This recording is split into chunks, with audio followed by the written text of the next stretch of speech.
Welcome to the deep dive. Today we're focusing on something I know you're really interested in. Okay. The experiences of recent Hong Kong immigrants to Canada.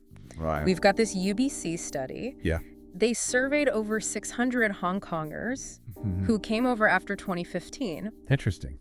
And, some of the findings really surprised me. It seems like what's happening in reality is very different from what a lot of people were expecting when they first got here. Well, this study is really a fascinating snapshot of this very specific wave of immigration. Right. And you're right. Yeah. The picture it paints is much more complex than people probably think at first. Can you give us a sense of, who these immigrants are, demographically speaking? Yeah, so this is generally a young and highly educated wave of immigration. Okay.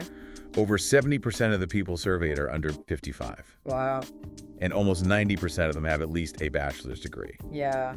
So on paper, it looks like they're set up for success. Absolutely. Right. Yeah. That's what makes the next part so surprising. Yeah. The study found that over 80% of them said that it's hard to find a job that really matches their skills and their aspirations. Huge gap That's a big gap. between expectations and reality. What are the reasons behind this mismatch? Well, there are a few possible reasons. Yeah.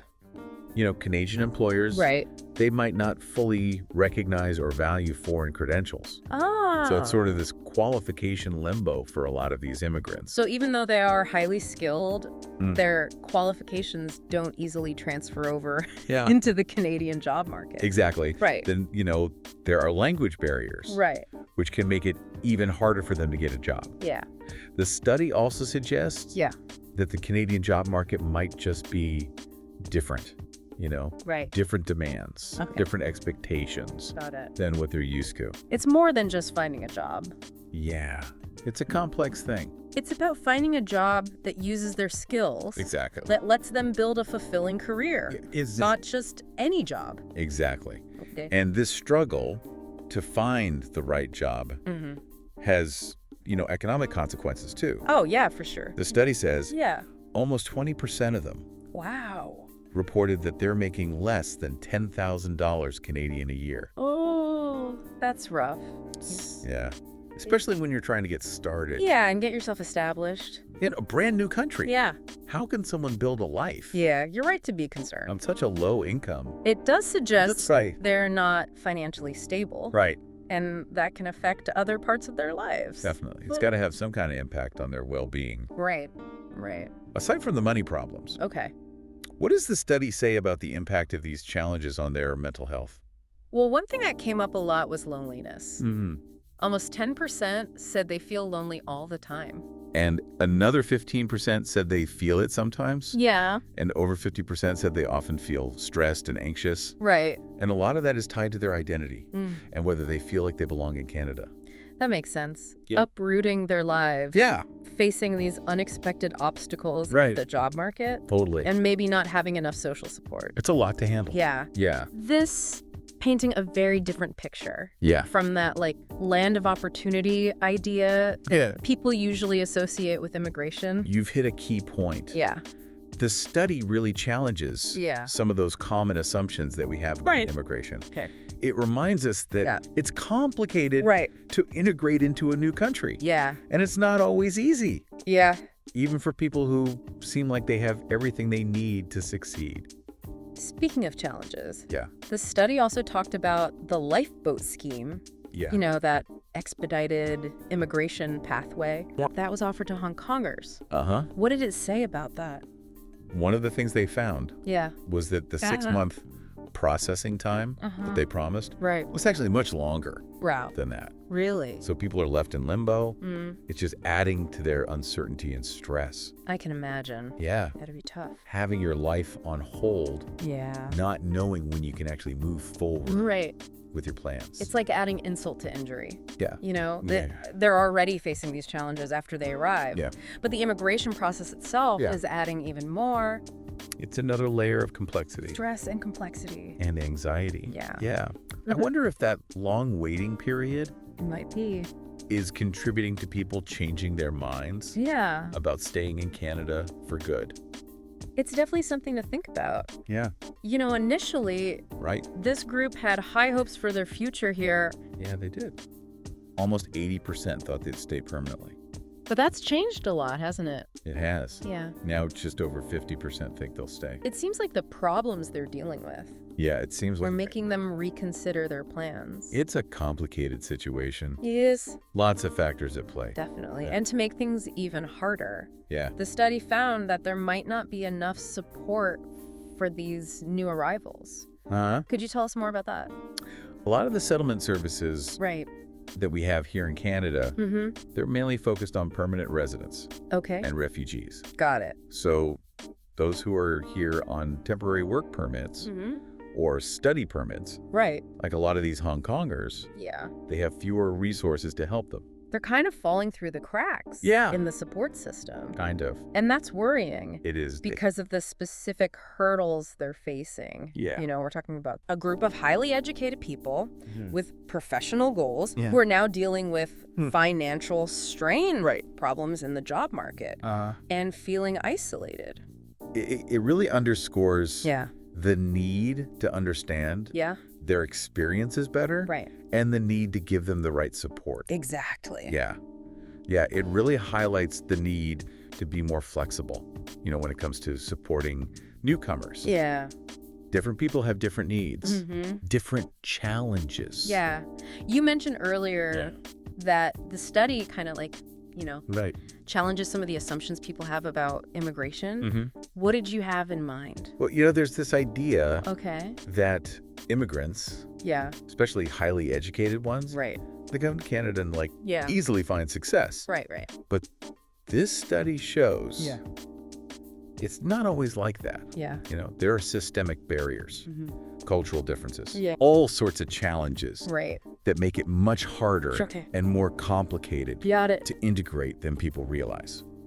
It seems like there's a disconnect between the expectations and the reality on the ground. Absolutely. Yeah. And I think that disconnect can make people feel disillusioned and frustrated. Right. Imagine you arrive here full of hope. Yeah. Ready to use your skills and your talents. But then you can't find a job that even recognizes your qualifications. That's got to be tough. Yeah, it must be incredibly demoralizing. Yeah. Yeah. And as we talked about earlier, that disillusionment seems to be why some people are changing their minds about staying in Canada long term. For sure. So how do we bridge this gap? Okay, so I think we have to start by acknowledging the unique challenges that this particular group of Hong Kong immigrants face. Yeah. They're not refugees. Fleeing persecution. Yeah. They're not coming from a low-skill background. They're highly educated. Often with professional experience. Exactly. And they want to contribute to Canadian society. So it's not just about basic support. It's about recognizing their skills. And helping them use those skills in the Canadian context. Exactly. Yeah, we need a more targeted approach. Focusing on things like credential recognition programs, bridging those language gaps, providing mentorship opportunities to help them navigate the Canadian job market. Empowering them to succeed. Exactly. Not just expecting them to figure it out on their own. Precisely. And it benefits everyone to make sure they succeed. Absolutely. When newcomers thrive, the community thrives. Yeah, their success is our success. Exactly. Right. Yeah. But going back to that drop, in the number of people who plan to stay here permanently, what do you think is the main reason for that shift? Well, I think it comes down to a few things, for a lot of them. The reality of finding the right job and being financially stable, it's hitting home. Got it. That initial excitement of a new life, it might be fading. And they're realizing that building a life in Canada, it's harder than they thought. It's like the honeymoon phase is over. Yeah. And now they're facing the real challenges of making it in a new country. Yeah. What they thought would be easy is actually a lot harder. It's a much steeper climb than they anticipated. And remember, they're not just dealing with practical challenges. Right. They're also dealing with feeling isolated, cultural differences, Okay. the emotional stress Right. of adapting to a new environment. And as you said before, lack of support Yeah, for those on temporary visas exactly. makes things even tougher. It does. It's like they're navigating a maze. Yeah, it's like they don't have a map. Without a map. Yeah, Yeah, we're expecting them to just right. hit the ground running Yeah. without giving them the right shoes. That's a great analogy. Yeah. It really highlights Mm-hmm. the need for a more holistic approach to immigration. Okay. It's not just about letting people in. Yeah. It's about giving them the resources and the support Right. to help them thrive, Okay. to feel welcome and valued. We've been focusing a lot on the challenges, Yeah. but what about their resilience and their adaptability? Yeah, the study does show that over 50% still want to stay in Canada permanently. That's pretty impressive. It is. Yeah. It shows their strength and determination Right. despite all the obstacles. Many of them are finding ways to adapt, Okay. to build new lives, Yeah. to contribute to their communities. I like that. You're taking language classes. They're getting more education. Sure. They're starting businesses. Yay. They're finding ways to connect with others. It's inspiring to see that. It is. Even with all the adversity, Yeah. they haven't given up on their dreams. It really speaks to the human spirit Yeah. and its ability to persevere and find a way forward. Their stories remind us They do. that immigration isn't just about numbers and data. It's about human stories, Yeah, individual journeys, the hope for a better future. I like that. Yeah. These stories also challenge us Agree. to think about our own roles, Right. in making a more welcoming and inclusive society. For sure. So what can we do? Okay, well, Yeah. for starters, Okay. we can challenge our own assumptions Right. about foreign credentials and work experience. Instead of focusing on what they might be lacking, Yeah. focus on what they bring to the table. Yeah. Their skills, their experience, Right. their diverse perspectives. So shifting from a deficit mindset to an asset mindset. Exactly. Okay. We can also support organizations Right. that work with immigrants, Yeah. volunteer our time, or just be more aware Right. of our own biases Yeah. and how we interact with newcomers. Okay. Even small acts of kindness and understanding Yeah. can make a big difference. It's about making them feel like they belong, It is. like they're seen and valued Yeah. as members of our community. Exactly. And it's not just about doing the right thing. It's also about making our society better. It is. When we welcome newcomers Yeah. and help them integrate, Uh-huh. we all benefit Right. from their diverse perspectives, their skills, and their experiences. Exactly. It's a win-win. It is. Right. Their success is our success. Yeah. And we all contribute to building a stronger and more vibrant community. That's a future worth striving for. It certainly is. So as we kind of wrap up this deep dive, what are the most important takeaways for our listeners?